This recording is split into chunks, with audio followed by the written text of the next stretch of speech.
The front door slammed behind me with a sound that echoed like thunder. She was standing there, my wife of 8 years, framed in the kitchen doorway, arms crossed so tightly her fingers had turned pale. Her eyes were red, but her expression wasn't that of someone upset about something small. It was heavier. Final. "I'm pregnant," she said in a voice that could have cut glass. "And it's not yours. It's Mark's. Deal with it." The keys slipped from my hand, hitting the tile with a sharp metallic rattle. For a second, the world tilted. The smell of the lasagna I'd been waiting for all day turned sour in my throat. Then something inside me, something cold and ancient, woke up. I laughed. It wasn't the polite kind of laugh you give at a bad joke. It was jagged, hollow, the kind that comes when everything you believed in collapses. "You don't know everything yet," I said quietly. Sarah flinched like I'd struck her. "What's that supposed to mean?" I stepped over the keys and walked past her into the living room. The couch still held the dent from where we'd fallen asleep together watching old movies last Christmas. I sat down, feeling the springs creak beneath me. "Sit down," I told her. "You'll want it for this."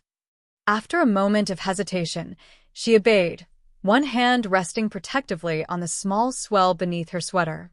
The silence stretched, thick and heavy. Outside, the faint call to prayer drifted through the humid night air, the same sound that had filled the air on our honeymoon. I waited until it faded. "Remember the night you said you were working late at the clinic?" I asked. "March 3rd. She didn't answer. "I followed you," I went on. "Not because I didn't trust you, but because the credit card statement showed a charge at a hotel in Clifton. Room 412. Her eyes widened, lips parting with no words behind them. "I was in the lobby," I said, "pretending to read a newspaper.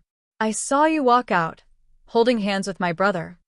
The color drained from her face, so fast I thought she might faint. "You knew," I said. "You knew exactly what you were doing." I drove to the sea that night and screamed into the waves until I couldn't breathe. Then I came home and pretended I didn't see it, because I wanted to believe there was another explanation. She started to tremble. "I was going to tell you, Ethan. I swear." "Stop," I said, holding up a hand. "Let me finish. Because there's more." I reached into my jacket and pulled out an envelope, sliding it across the coffee table. "Open it." Her fingers shook as she unfolded the paper. "What is this?" she whispered. "Paternity test," I said. "Mark took it 3 weeks ago." "He didn't tell you, did he?" She read the words. "Probability of paternity, 0%. The sound that escaped her throat wasn't quite human, a broken gasp, like something inside her had torn loose. No, that's not possible." "Oh, it's possible," I said. "You told me the baby's 8 weeks along. Mark's been in London for 4 months. I have the flight records." Her eyes darted around the room, looking for a way out that didn't exist. "Then whose?" she whispered. "That's the part you won't like," I said softly. "Remember your trip to Bangkok last December? The girls' trip?" She froze. "I hired someone," I continued. "A private investigator. He followed you from your resort to a bar in Patpong. You left with a man named Daniel Park, a married businessman from Seoul. Sound familiar?" Tears started to spill down her cheeks. "It was one night," she choked. "I was drunk. I hated myself for it. One night," I repeated. "One night that changed everything."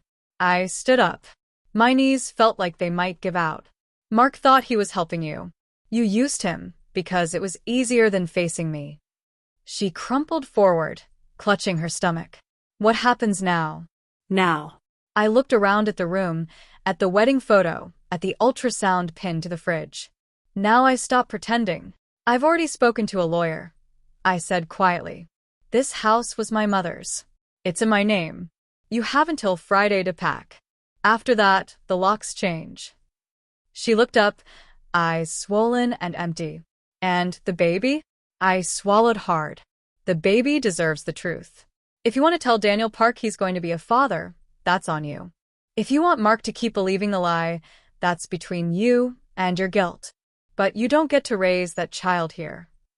She tried to stand but stumbled, gripping the arm of the couch. "I loved you, Ethan," she whispered. "I don't believe that," I said. "Love doesn't sneak out in the middle of the night. Love doesn't lie to your face for months. Love doesn't use my own brother to twist the knife." I turned toward the door. "You broke us, Sarah. But I'm not the one who has to live among the pieces." Her sobs followed me as I stepped into the humid night. Somewhere down the street, a motorbike backfired, sharp and sudden, like the sound of something finally ending. I didn't look back. For the first time in months, the air felt clean.